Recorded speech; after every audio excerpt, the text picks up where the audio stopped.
Salut tout le monde, j'espère que vous allez bien. Vous êtes la bienvenue dans cette nouvelle vidéo de Monsieur Clozo. Vous savez, lorsque vous envoyez un message ou un fichier à quelqu'un ou dans un groupe WhatsApp, vous n'avez pas la possibilité de supprimer ce message ou ce fichier chez les autres après 1 heure de temps. L'algorithme de WhatsApp fait disparaître l'option supprimer pour tous après les 1 heure de temps. Mais il peut y arriver que vous envoyez un message ou un fichier à quelqu'un ou dans un groupe WhatsApp par erreur et que vous vous rendez compte après les 1 heure de temps. Donc, impossible de supprimer le fichier. À partir d'aujourd'hui, je vais vous montrer une astuce pour contourner l'algorithme de WhatsApp et faire réapparaître la fameuse option supprimer pour tous. Sans plus tarder, allons à la découverte de cette nouvelle astuce juste après le générique.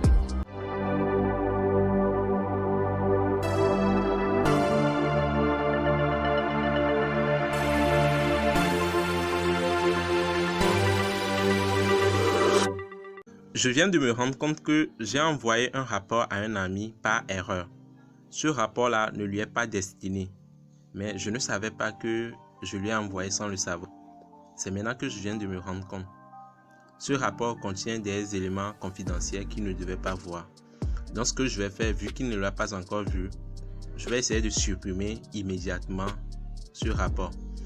Donc je vais cliquer sur le rapport et après je vais cliquer sur supprimer. Waouh! Malheureusement, je n'ai pas l'option supprimer pour tous. Pourquoi? Parce que l'algorithme de WhatsApp donne 1 heure de temps après la publication du message ou bien du fichier pour pouvoir le supprimer. Bon, une fois que cela n'est pas fait, après les 1 heure de temps, il n'y a plus la possibilité de supprimer le message. Maintenant, comment est-ce que je vais faire pour pouvoir contourner l'algorithme de WhatsApp et supprimer ce rapport-là avant que mon ami ne se connecte pour pouvoir l'ouvrir et regarder le contenu? C'est ça que je vais vous montrer dans l'astuce d'aujourd'hui.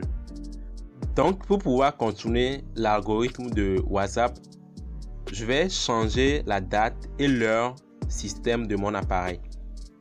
Je vais faire croire à l'algorithme de WhatsApp que je viens juste d'envoyer le message et que ça n'atteint pas encore 1 heure de temps. Donc, je vais aller dans paramètres.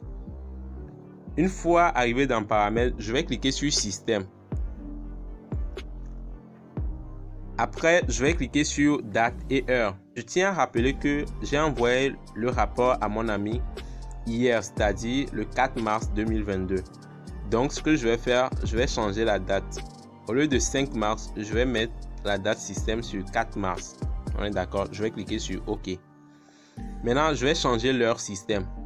Je l'ai envoyé le rapport hier à 9h15. Donc, ici, moi, je vais mettre 9h30. Ok, donc je vais juste faire croire à l'algorithme de WhatsApp que ça fait à peine 15 minutes que j'ai envoyé le rapport à mon ami. Donc je vais également cliquer sur OK. Maintenant, je vais sortir et je vais redémarrer mon téléphone. Donc on se retrouve juste après le redémarrage. Après le redémarrage, je vais essayer à nouveau de supprimer le rapport là que j'ai envoyé à mon ami par erreur. Donc je vais cliquer sur le rapport et je vais cliquer sur supprimer. Vous voyez, maintenant j'ai le fameux option supprimer pour tous et je peux cliquer dessus pour pouvoir supprimer le rapport là que j'ai envoyé à mon ami. Donc je vais cliquer dessus. Vous voyez, je viens de supprimer le rapport là que j'ai envoyé à mon ami par erreur. Donc dans votre cas, vous devez voir la date à laquelle vous avez envoyé le fichier ou le message à votre ami ou bien dans le groupe WhatsApp. Donc vous devez régler la date et l'heure système de votre appareil par rapport à la date là. Et après ça, vous allez redémarrer votre téléphone et retourner dans le groupe ou bien dans l'inbox de votre ami et recliquer sur le message ou bien sur le fichier à supprimer. Et là, vous verrez l'option supprimer pour tous. Et ça vous permettra de pouvoir supprimer le message avec succès. Merci, c'est tout pour aujourd'hui. On se dit à la prochaine. Bye bye.